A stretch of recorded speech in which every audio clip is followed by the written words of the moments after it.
Hani pomidorlar. Ne şöyle pomidor var mı cemaat? Herhalde bir tüpte iş yaştık.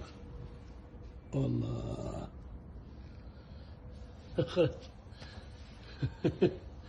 Bunu böyle bakanları yok yani.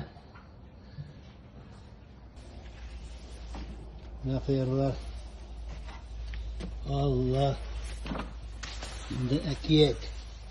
Şimdi ekiyet. Dışarı yapıyor hamur. Allah Allah. Dostlar bana ekiyet bu bizden kıyalım. Ekiyet. Hatınga bugün kişiye iş var. Diğer tuzlara. Mehtan'taki bizim 4 günlük sütü jıyıldı. Sıriyasısı var. Hem birinci pomidorunu alıp kaçıp hatınga ballara roşatam Allah bilse.